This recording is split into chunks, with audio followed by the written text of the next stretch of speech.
Let's go to Tassie first, where Russ is watching us this evening. Did an old radio trick there. How are you, Russ? I'm pretty good, Paul. I'm loving your set. Thank you, mate. I'm glad you're there. All right, what do you want to talk about? Coronavirus. Yeah, mate. Look, I think you're right. I think you're spot on about not trusting everything that's coming out of China. And today I had the same thought. So I wanted to get a handle on how dangerous the coronavirus was and then compare it to other viruses. Mm-hmm. So I looked up the mortality rates to discover the average death rate per 100,000. And just on influenza from the ABS in Australia, the Australian Bureau of Statistics, you're looking at about approximately 4 deaths per 100,000 people. Mm-hmm. And in America, what I found is a pretty good website that said the death rate for American influenza and pneumonia, you're looking at about 14.3. That's the average American rate.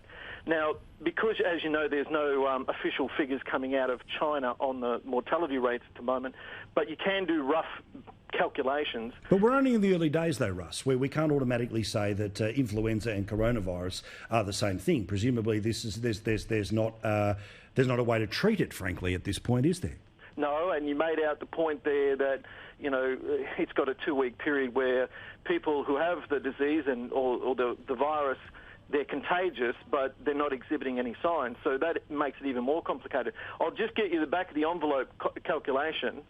So with 80 deaths and over nearly, say, 3,000 deaths, 3,000 cases, you're looking at approximately 3,000 deaths per 100,000 if it goes along the way it is going. Mm-hmm. Now that's 750 times more dangerous than influenza. Yeah, no.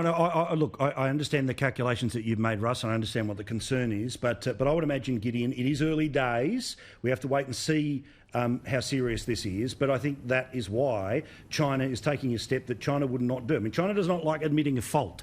The idea that it has markets that where things have been able to transfer from animals to humans, and then those humans are floating out around the rest of the world via aeroplanes. I'm not entirely sure. I mean, what the rest of the world could be doing that they're not already doing in terms of seriousness. Yeah, look, well, for one thing, China's got about 56 million people collectively, I think, under lock and key and not permitted to go anywhere. Now, I'm not a fan of China's authoritarian modus operandi, to put it mildly, but if there's ever a use for it, it's containing diseases like this. On whether it's a threat or not, look, I think we should do everything we can, obviously, to prevent the spread and to take it seriously, but I just feel like we've been here before with SARS, with the swine flu, with bird flu, and as your caller just said just then, I think the death rate is high for ordinary influenza. So, look, we need to be alert, not alarmed, but the time for panicking and getting ahead of ourselves is not quite yet. Let's wait and see.